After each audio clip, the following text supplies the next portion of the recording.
어느 신혼 부부 집에 편지 한 장이 날아왔습니다. 내용은 이렇습니다. 지금은 사정상 이름을 밝힐 수가 없습니다. 나중에 곧 아시게 될 것입니다.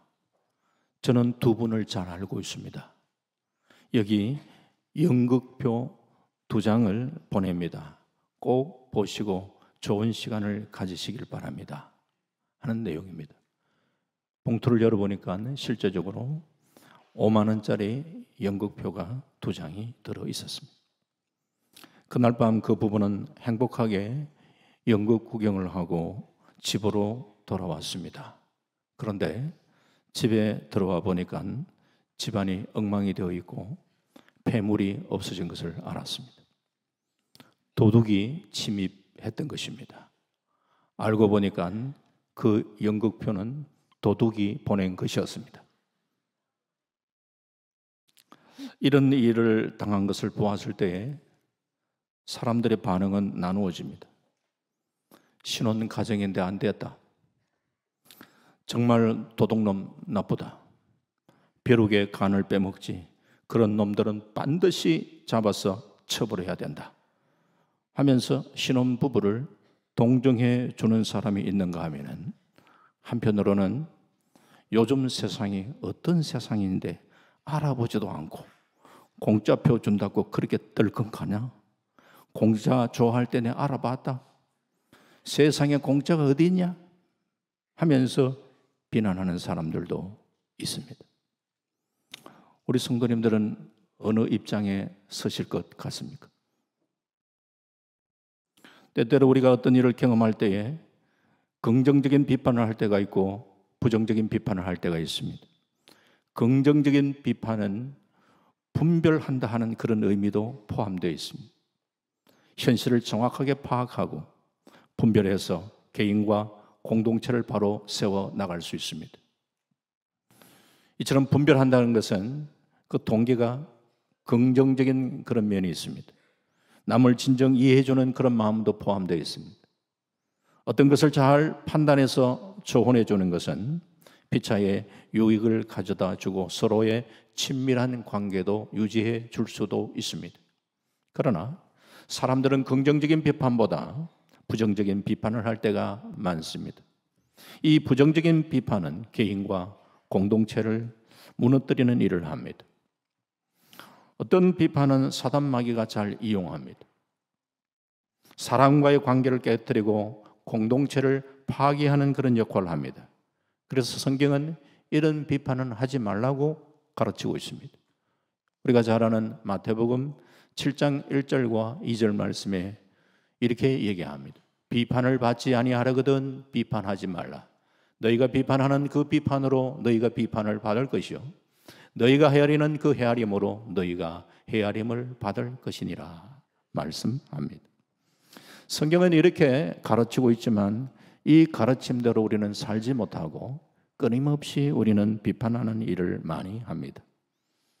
비판을 하다 보면 이제 점점 그것이 비난으로 발전할 때가 많습니다. 무심코 던진 돌에 깨구리 죽는다는 말이 있습니다. 이렇게 무심코 내뱉은 많은 말들, 그 때문에 사람들이 상처를 입고 심지어 교회를 떠나게 되는 경우도 생기게 됩니다. 또한 주의를 앞장서서 하다 보면 많은 비판과 비난을 우리는 직면하게 됩니다. 이런 비난을 우리는 잘 극복해 나가는 것도 신앙생활 하는 데 상당히 중요합니다. 우리가 신앙생활 하다 보면 비난과 이런 비판 극복해야 될 과제입니다. 오늘 본문에 느헤미야가 예루살렘 성벽 재건의 일을 하면서 많은 비난을 받게 됩니다. 개인 일을 하는 것 아닙니다. 하나님의 영광스러운 일을 하고 있습니다. 하나님의 인도함 속에 아닥사스다 임금의 제가를 받아서 총독 자격으로 일을 진행하고 있습니다. 그런데도 자기를 시기하는 세력들에 의하여 비난을 받고 있습니다. 하지만 느헤미야는 이런 비난을 잘 극복해 나가면서 하나님의 일을 감당해 나가고 있습니다. 오늘 우리는 이 느헤미야의 모습을 바라보면서 우리도 주의 일을 하다가 혹 때로는 비난받을 때도 있을 텐데 어떻게 이것을 극복해야 할 것인가 하는 것을 좀 우리가 배울 수 있는 그런 기회가 되길 바랍니다. 그래서 첫 번째, 비난은 자리세 정도로 생각하시기 바랍니다. 우리가 시장이나 여름철에 해수욕장 같은 곳에 장사를 하기 위해서는 자리세를 주고 장사하는 경우가 많습니다. 때로는 부당한 줄 알면서도 장사하기 위해서 어쩔 수 없이 자리세를 내는 경우가 많습니다. 비난도 아무나 비난을 하지 않습니다. 주목받는 위치에 있다 보니까 사람들이 비난을 합니다. 제가 생각할 때 우리나라에서 제일 비난을 제일 많이 받는 위치가 대통령 자리예요. 누가 대통령이 됐든지 수도 없이 그냥 비난을 합니다. 그런 비난의 소리를 들을 필요가 없는 경우도 있는데 그 자리에 있기 때문에 비난을 받는 경우도 허다히 많습니다. 그래서 비난은 내가 있는 자리 때문에 내는 자리세 정도로 그렇게 생각하셔야 상처를 덜 받습니다. 우리 한국인들이 정이 많은 사람들이에요. 정이라는 것은 관심입니다. 때로는 남의 일에 쓸데없이 관심만 안 가집니다. 무관심하게 지나칠 일도 관심을 보입니다. 그러다 보니까 자기 생각, 자기 행동을 하는 것을 이게 사람들이 보면은 그냥 가만히 있지 않고 관심을 보인다고 하면서 비판을 넘어 비난까지 하는 거예요.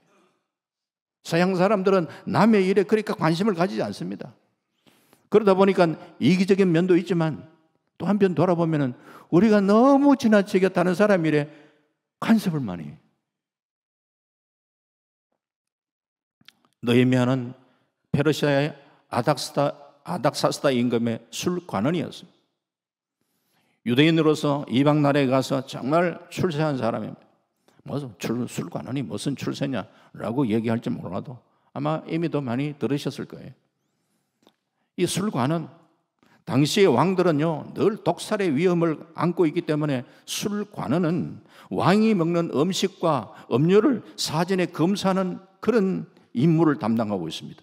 임무 특성상 항상 왕의 곁에 있어야 했기에 왕과 늘 대화할 기회가 많았습니다.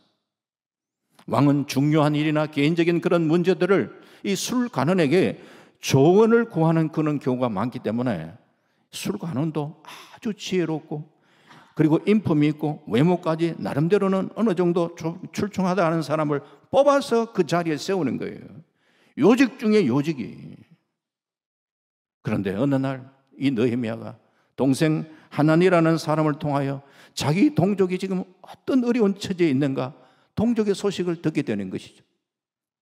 그도 그럴 것이 이스라엘 백성들이 70년 동안 바빌론 포로 생활을 하다가 하나님의 은혜로 본국으로 돌아오게 되었는데 지금 이스라엘 백성들은 본국으로 돌아와서 형편이 말이 아니 성벽이 회파되었다는 것은 그 안에 치안이 완전히 무너졌다는 거예요. 그러니까 거기에 사는 사람이 너무너무 살기가 힘드는 그런 소식을 듣게 되는 것이죠. 이때 느헤미야는 가슴이 너무 안타깝고 아파서 하나님 앞에 금식하며 때를 기다립니다. 하나님 어떡합니까? 우리 민족을 불쌍히 여겨달라고. 그렇게 금식하면서 때를 기다리니까 얼굴도 많이 수축했겠죠. 임금의 총애를 받았던 느헤미야 어느 날 아닥사스다 임금을 이렇게 대면을 하는데 임금이 그 얼굴을 보고 무슨 근심이 그렇게 있냐? 얼굴에 그렇게 수심이 있냐? 임금이 그렇게 물은 거예요. 예? 그때에 느헤미야가 참 지혜로운 답변을 합니다. 이때가 중요하거든요. 사실은 그 신하가 왕에게 근심빛을 비추는 것 자체가 그것은 정말 큰 중죄를 지은 건데 그래도 너무 총애하기 때문에 그냥 사랑으로 아끼는 마음으로 물어준 거예요. 왜 얼굴에 근심빛이 있냐? 라고 이야기했을 때 이때 이제 대답을 참 잘해야 되는데, 느헤미야 2장 4절 말씀에 보면은 이 느헤미야가 이렇게 얘기합니다. 왕이 내게 이르시되, 그러면 이게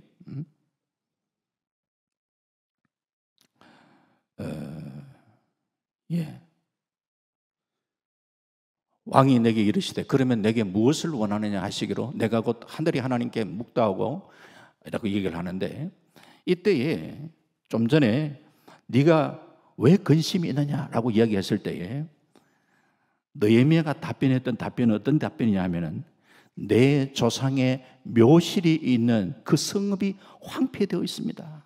성문에 막 불탔습니다. 그러니까 어찌 제 마음이 어렵지 않겠습니까? 라고 그렇게 답변을 한 거예요.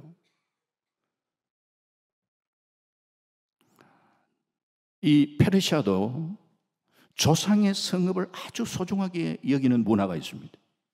그렇기 때문에 이 느헤미야가 우리가 살고 있는 저 성읍이 지금 해파되었습니다 라면은, 이 아닥사스다 임금이 뭘 다른 나라 이웃에 그 뭐 성읍이 해파된 걸 뭐 관심이 있겠습니까?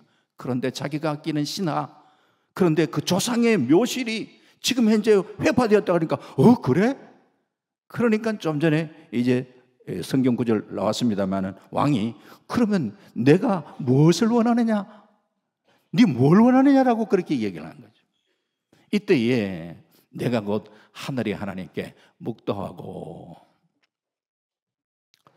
이때에 묵도는 하나님께 기도하는 거죠. 임금이 지금 현재 질문을 던졌고 이때에 묵도했다. 여러분, 길게 기도할 수 있습니까? 하나님 감사합니다. 때가 왔군요. 제가 뭐라고 답변을 하오리까? 그렇게 기도하고 있으면 목이 날아갑니다. 임금이 지금 얘기하는데 빨리 답변 안 하고, 그런데 하나님께 묵도했다 그랬거든요. 제임스 패커라는 유명한 복음주의 신학자가 이 구절을 해석하면서 이 묵도는 총알기도라 그랬어요. 순간적으로 하나님 도와주십시오, 하나님 도와주십시오, 이런 거예요. 그런데 여러분, 우리가 살아가는데도 이런 총알기도가 필요한데, 이 총알기도가 능력으로 나타나려면은 평소에 하나님과 좋은 관계성을 가지고 살아가면서 순간 특별한 상황이 도착했을 때에 아버지 하시죠, 도와주십시오, 이렇게 돼야 되는데, 그런데 평소에는 기도를 하나도 안 하다가 답답할 때 하나님, 주님, 그때라도 주님 찾는 거는 그래도 고마운 일인데, 주님 보실 때에 조금 그렇잖아요. 전라도 말로 거시기 하잖아요. 우리가 평소에 주님과의 좋은 관계성을 가지다가 주님 하시죠, 하시죠, 이런 게 총알기도예요. 느헤미야 2장 5절 말씀 보니까, 왕에게 아뢰되 왕이 만일 좋게 여기시고 종이 왕의 목전에서 은혜를 얻어사오면 나를 유대 땅 나의 조상들의 묘실이 있는 성읍에 보내어 그 성을 건축하게 하옵소서. 이 답변을 하는 거죠. 이렇게 참 왕이 흔쾌히 허락을 하고 왕의 제가를 받아가지고 총독의 자격으로 예루살렘 성벽 재건의 역사를 감당하게 되는 거예요. 그런데 사람이 아무리 이런 좋은 일을 해도요, 다 좋게 보는 게 아니에요. 자기의 어떤 여러 가지 이권관계 이런 것들, 뭐 여러 가지 어떤 뭐 인간관계 이런 것 때문에 사람들에게 이게 반대하는 사람이 있어요. 산발락과 도비아와 같은 사람이 지금 현재의 성벽 재건의 일을 방해하는 데 앞장섰어요. 반대하는 사람 나름의 이유가 있다니까요. 당시에 산발락은 사마리아 지역의 총독이었습니다.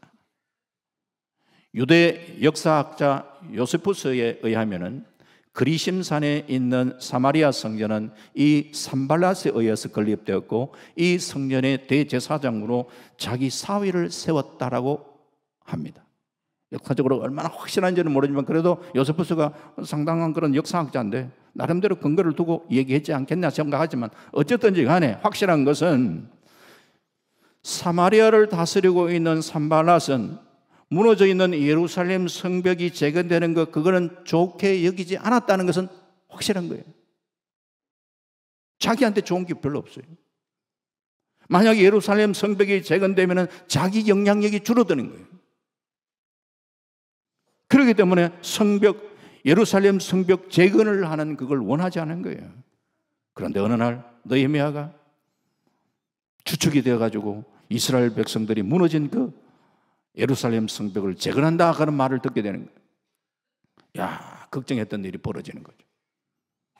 그러니까 오늘 본문 느헤미야 4장 1절 말씀에 산발랏이 우리가 성을 건축한다 함을 듣고 크게 분노하여 유다 사람을 비웃으며, 산발랏이 지금 현재 크게 분노했는데 누구를 향하여 공격을 하느냐?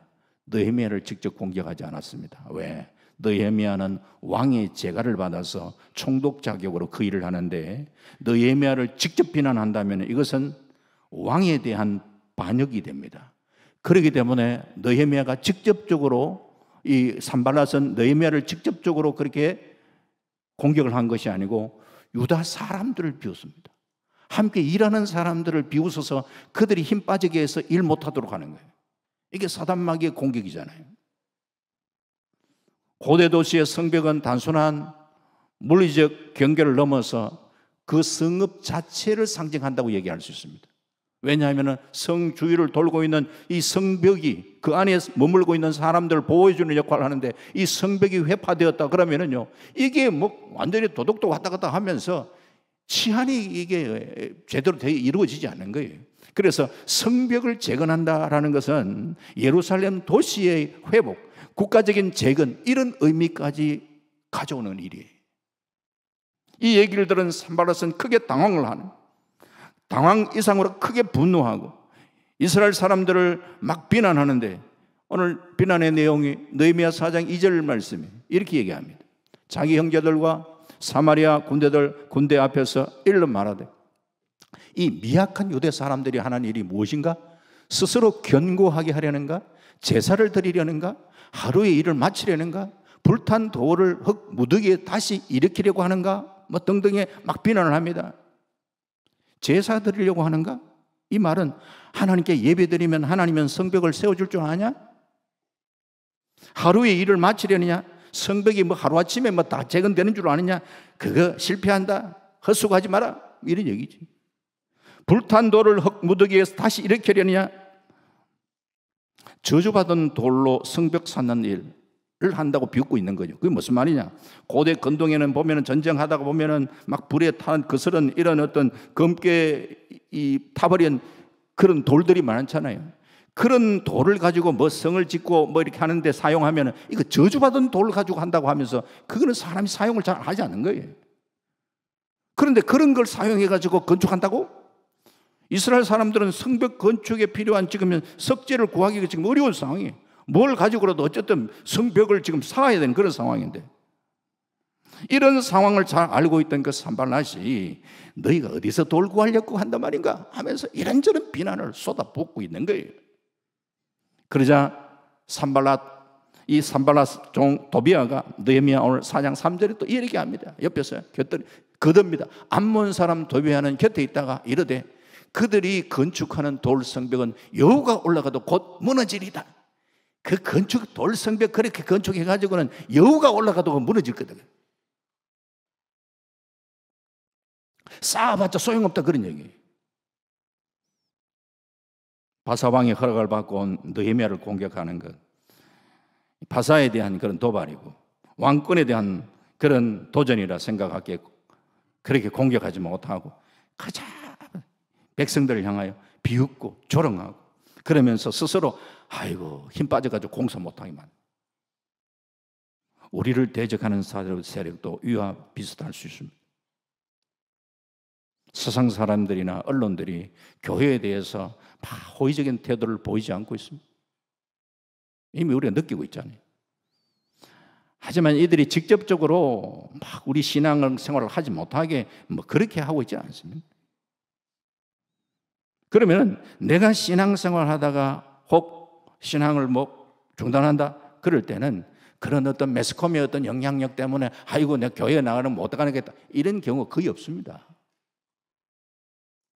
그런 얘기에 대해서는 별로 우리가 크게 영향력을 미치지 않는데, 문제는 나와 가까이 있는 사람, 어떤 주변에 있는 사람에 의해서 말 한마디 던지는 그 말 때문에 우리가 상처를 입고 아이고 뭐 내가 뭐 하면서 신앙생활을 포기하는 경우가 생긴다는 거예요. 그러기에 우리의 입이 마귀의 입으로, 마귀가 그렇게 즐겨 사용하는 입이 되어서는 안 돼요. 또한 내가 이런 비난을 받고 있다 하라는 것은 역으로 하나님이 복 주시는 자리에 내가 머물러 있구나. 이 비난은 내가 그러한 자리에 있기 때문에 내가 내는 자리세 정도로 그렇게 생각하고 그냥 수용하고 받아들일 수 있어야 된다는 거예요. 그 자리가 마귀가 시기하는 자리입니다. 내가 그만두면 그러면 누가 좋아하게? 마귀가 박수치는 거예요. 내 입이 마귀의 도구로 사용되지 않기를 바라고, 그리고 마귀의 도구로 사용되는 입 때문에 내가 시험 들고 넘어지는 그런 일이 없기를 주의 이름으로 축원합니다. 그리고 두 번째, 이런 혹 비난을 듣고 할 때에 우리가 해야 되는 억울한 것. 억울한 것은, 억울하면 하나님께 토해놓으시기 바라네요. 비난을 극복하기 위해서 비난하는 사람과 맞서 싸울 일 별로 크게 도움되지 않습니다. 우리가 비난받았을 때 화를 낼 수 있고, 비난하는 사람을 향하여 욕할 수도 있습니다. 나를 비난하는 사람을 향하여 그 이상으로 내가 막 더 이렇게 공격하고 복수하겠다 이런 마음을 가지고 대할 수도 있겠습니다. 그러나 그게 문제 해결이 근본이 되지 않습니다.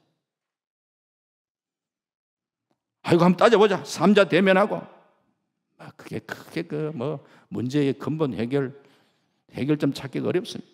오히려 관계만 나빠지게 됩니다. 그래서 비난하는 사람과 면면히 상대할 필요는 별로 없습니다. 예수님이 바로 그렇게 행동해 주셨습니다. 예수님처럼 비난을 많이 받으신 분 없습니다.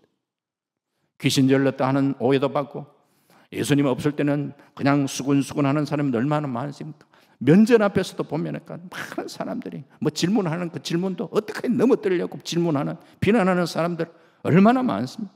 예수님은 그런 필요한 질문에는 답변했지만 때로는 상대하지 않고 묵묵하게 그렇게 넘어가실 때도 많았어요. 너희는 비난하는 사람에 대해서는 침묵했지만 본인도 답답하잖아요. 억울하잖아요. 그 억울한 가슴을 어떻게 해야 되느냐? 가만히 있으면 이게 우리 마음속에 이게 화병돼요. 하나님 앞에 내 가슴을 주 앞에 토해놓는 거예요. 억울함을 토해놓는 거예요. 그게 기도예요. 오늘 느헤미야 4장 4절 5절 말씀에 느헤미야가 어떻게 기도하고 있습니까? 우리 하나님이여 들으시옵소서. 우리가 업신여김을 지금 당하고 있습니다. 원하건대 그들이 요구하는 것을 자기들의 머리에 돌리사 노략거리가 되어 이방에 사로잡히게 하시고, 주 앞에서 그들의 악을 덮어두지 마시며 그들의 죄를 도말하지 마옵소서. 그들이 건축하는 자 앞에서 주를 노하게 하였습니다. 자신의 그 마음 깊은 곳에 울분을 막 토해놓는 거예요. 우리가 너무 억울합니다. 우리에게 욕을 하는 그 욕 대갚아 주시옵소서.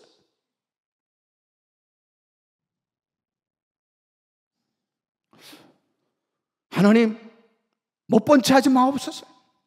느헤미야의 이 기도의 모습 보면서 아이고, 기도를 조금 그렇게 할 수 있나? 그렇게 할 수 있습니다.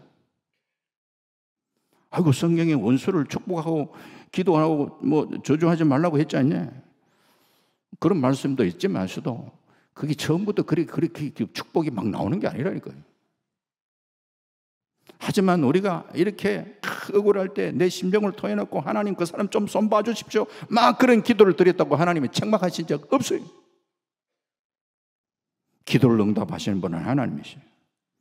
그 기도가 타당하다고 생각하면 하나님이 응답하실 것이고, 그저 자기 분노를 토해놓는 것 정도라고 생각하신다면 응답하지 않을 것이고, 그거는 하나님께 맡기는 부분이고, 나는 지금 억울해 죽겠는데 하나님 앞에 토해놔야지.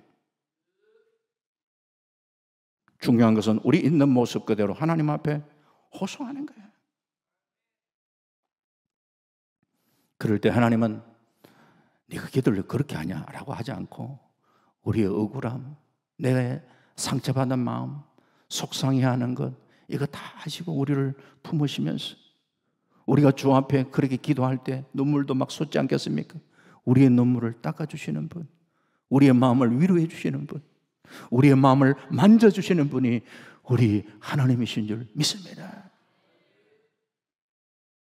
그 하나님 앞에 내 억울함을 좀 쏟아내 놓으라오시고, 신앙생활 잘 하시는 분은 가운데서 속의 분노를 이게 다스리지 못하죠. 그것 때문에 화병 걸린 사람도 있어요. 반대로 지난번에도 뭐 얘기를 드린 것 같지만 말을 막 함부로 하고 남에게 상처 주고 하는 그 사람은요 오래 삽니다. 왜? 자기는 스트레스 안 받아요. 할 말 다 하니까 막 그냥 퍼볼 거 다 퍼붓고, 그러니까 한다는 말은 내 뒤끝 없는 거 알지? 본인은 뒤끝 없지.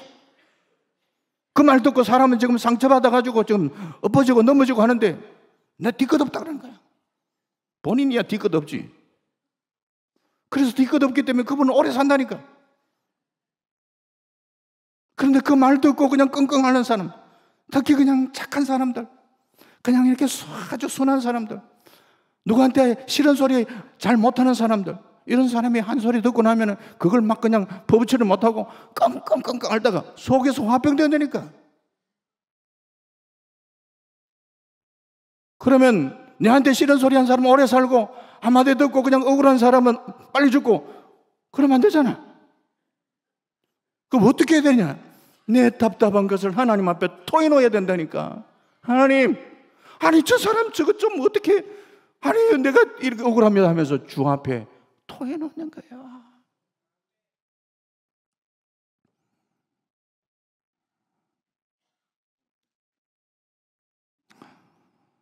억울한 비난, 불평, 이런 내 마음 아픈 이런 것들을 참 우리가 쏟아놓을 때 그 우리의 감정, 억울한 마음을 다 받아주시는 그 신실하신 하나님을 우리는 바라보며 살아야죠. 정말 뭐 이렇게 한방 받고 싶은 이런 사람이 있다 할지라도 죽게 맡기고 죽게 호소하고 기도하고, 내가 부족한 부분이 있다면 주님 앞에 또 잘못을 또 내가 고해하고 주의 주시는 새 힘을 얻고 믿음으로 그렇게 기도하면서 감당하여 나가는 거예요. 이런 얘기가 있습니다. 모기가 죽어가지고 하나님 앞에 갔답니다. 어떤 사람이 자기를 때려가지고 피 터져 죽은 것이 너무 억울해가지고 하나님 앞에 하소연했다는 거예요. 하나님, 사람이 파리는 죽이지 않고 그냥 막 이렇게 쫓아보내는데 왜 우리는 손으로 막 피 터지게 죽여가지고 그렇게 사람을 이렇게 못 살게 합니까? 억울합니다.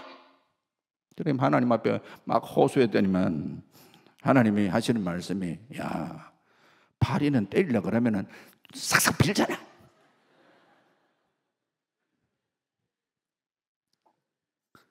우리가 신앙생활 하는데 뭐 좀 부족한 거 있으면 아이고 하나님 잘못했습니다 하고 하나님 앞에 호소하고, 그게 지혜로운 거예요 사실은. 지혜로워요. 그리고 또 억울하면 하나님 앞에 호소하고 주님이 주시는 위로를 받고 새 먹고 극복해 나가야지. 마지막 세 번째, 맡은 일에 집중하며 나가시기 바랍니다. 요즘 건강을 위해서 자전거 타시는 분도 많고 자전거 타는 거 좋아하시는데, 자전거 유래가 보니까 정확하지가 않더라고요. 뭐 독일이 원조다, 프랑스가 원조다, 영국이 원조다, 자기들끼리 서로 다 원조라고 그래요. 제일 유력한 원조가 19세기 초 독일의 칼 폰 드라이스라는 사람입니다. 이 사람이 나무 바퀴 사이에 안장을 올려놓고 핸들도 페달도 없고 어떻게 하냐, 자기가 발로 이렇게 막 차가지고 이렇게 가도록, 땅을 막 차면서 가도록 자전거를 만드는 거예요. 보통 그런 거는 보면 당시에 말을 대신해 가지고 그 운송수단을 사용하는 걸 생각해 고안을 해놨는데, 이게 아니 사람이 짐승이 끌던 것도 아니고 사람이 막 발로 밟아가지고 쳐가지고 이렇게 가는 건지 안 가는지 이렇게 만들어 놓으니까 저게 무슨 저런 걸 만들어 놨다고 비난한 거예요. 이상한 발명품 만들어 놨다고, 사람의 가치를 오히려 떨어뜨렸다고, 오히려 사람을 더 힘들게 하는 게라고. 그렇게 만들었던 자전거가 세월이 흘러가면서 많은 사람의 사랑을 받게 되고 스포츠에서도 올림픽 정식 종목이 되고 국가와 지방자치단체에서 자전거 전용 도로 만들고 탄소 배출하지 아니하는 자전거 타기 캠페인까지 벌이고 자전거를 그렇게 좋아하는 사람이 얼마나 많냐, 타기는. 남이 어떤 말을 해도 묵묵하게 자기 일에 집중하며 나가는 사람들이 꿈을 이룬다니까요. 느헤미야를 공격했던 원수들의 그 작전은 김빼기 작전이잖아요. 이렇게 해서 예루살렘 성을 건축한 의욕을 이스라엘 백성들이 상실하도록 하는 거예요. 이때 느헤미야가 만일 실망해서 성 건축을 포기했다면 원수들이 얼마나 좋아했겠냐면, 바로 그게 사단의 작전이기 때문에. 사단은 하나님을 대적할 뿐만 아니라 하나님의 사역이 진전되지 못하는데 목적을 두고 있기 때문이죠. 다행한 것은 당시 느헤미야와 이스라엘 백성들이 이런 작전에 말려들지 않았어. 그래서 느헤미야 오늘 4장 6절 마지막 6절 말씀 보면, 이에 우리가 성을 건축하여 전부가 연결되고 높이가 절반에 이르렀으니 이는 백성이 마음들여 일을 하였습니다. 백성이 마음들여 일을 했다. NIV 영어 성경에는 온 마음을 다해 드렸다. 그냥 조금 마음을 드는 게 아니라 온 마음을 다해. 백성들이 자신들이 하는 일에 막 비난받고 이게 중요한 게 아니라 우리가 해야 할 때 거기에 온 전심을 쏟아서 일을 했다는 거예요. 그러다 보니까 최선을 다해서 하니까 짧은 시간에 벌써 무너진 성벽 절반이나 지금 쌓고 있는 거예요. 하나님께 간절히 기도하면서 예루살렘 성벽 건축하는 걸 멈추지 않고 기도하고 건축하고 기도하고 그렇게 하면서 벌써 이 절반이나 짧은 시간에 그렇게 올라가고 있는 거예요. 그들은 하나님이 주신 비전을 붙잡았어요. 인류 역사에 가장 의미 있는 그런 발전들을 해왔던 사람들, 비판과 조롱을 극복하고 자기의 사명감을 가지고 일했던 사람들이 인류 역사에도 크게 쓰임받았어요. 전구 실험을 할 때 그 전구 참이 희미하게 그게 빛인가 뭔가 할 정도로 이렇게 처음에는 시작했지만 이게 얼마나 인류의 공헌을 많이 했습니까? 사람들이 비난을 다 이렇게 극복하고 자기 일에 충실하니까 그런 일을 만들고, 비행기 하늘을 처음 올릴 때에 공중에서 처음 올라갔는데 59초 떴다. 그러다 꼬라박거든. 사람들은 뭐 저런 걸 만드냐 하지만서도 그게 지금 현재 우리 이동수단이 얼마나 요긴하게 사용하고 있습니다. 이들의 공통점은 포기하지 않고 나가는 거예요. 비난에 대한 성경적 처방은 기도하는 것과 맡은 일에 집중하는 거예요. 그리고 이 일을 하게 하신 분이 누군가를 생각해야 되는 거예요. 하나님께서 나에게 이 일을 맡기셨다면 인간의 어떠한 방해와 비난에도 불구하고 하나님은 당신의 선하신 뜻을 이루어 가고야 만다는 것을 우리는 믿고 나가야지. 이것이 하나님께서 원하시는 하나님으로부터 왔다면 이것을 방해한 것은 하나님을 거스르는 행동이라고. 그건 분명하잖아요.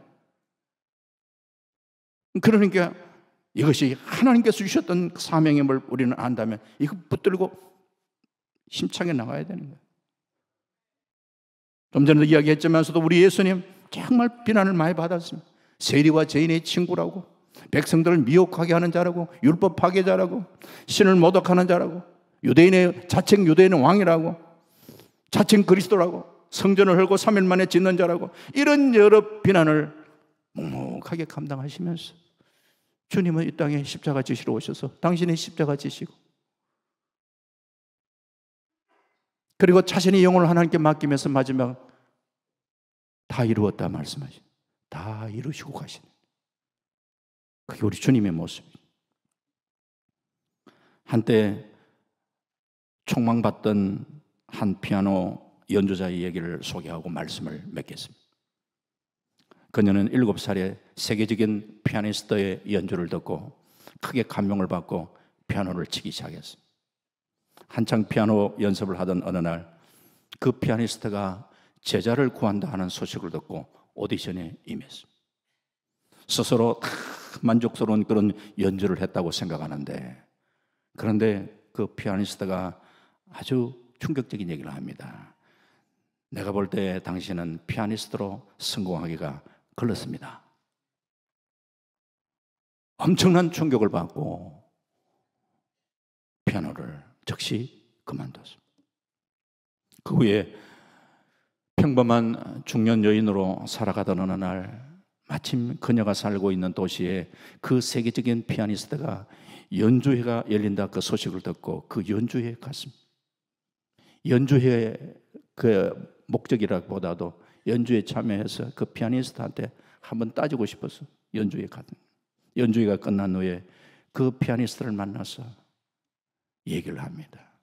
당신이 내 인생을 망쳐놨습니다. 그러니까 갑자기 무슨 말인가 싶어서 가만히 얘기를 하다 보니까 옛날에 자기한테 오디션 받은 그 여인이라는 걸 알게 됐고, 아, 당신이군요.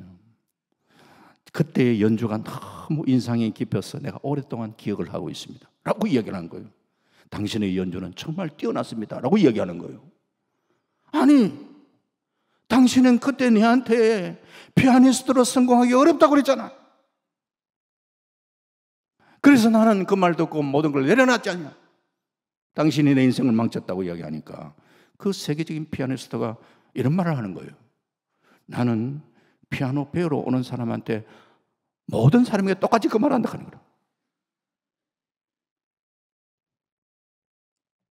세계적인 피아니스트가 되려고 하려면 남이 뭐라고 이야기하든지 간에 자신이 목표하는 그 목표를 향해서 믿음을 가지고 전진할 줄 아는 이런 자세가 필요한데, 내 말 한마디 때문에 피아니스트 길을 포기했다면 분명히 당신은 다른 사람이 뭐 비난하고 뭐 혹평하고 하는 거 견디지 못할 거예요.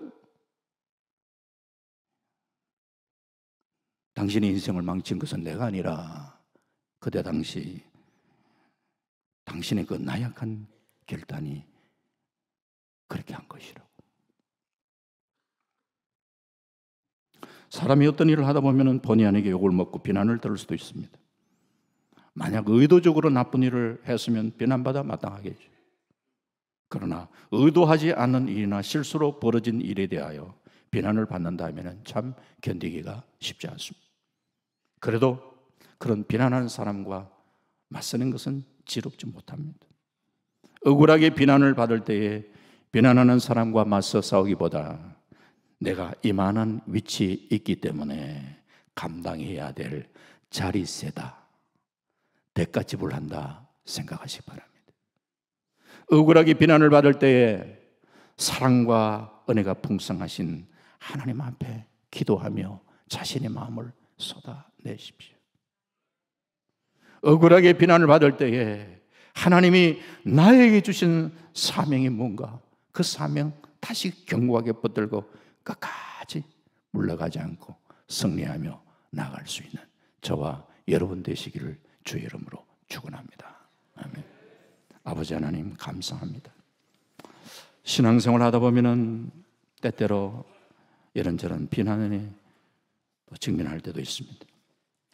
그로 인하여 우리가 상처받고 넘어지고 하지 않도록 주님 도우시고, 오늘 주셨던 말씀을 잘 우리는 되새김질하면서 하나님 앞에 기도하고, 때로는 억울함도 주 앞에 토해놓고, 하나님이 내게 주신 사명이 뭔가 그 사명을 견고하게 붙들고 끝까지 믿음으로 신앙으로 승리하며 나갈 수 있는 우리 모두가 될 수 있도록 인도하여 주옵소서. 감사드리옵고 예수님 이름으로 기도하옵나이다. 아멘.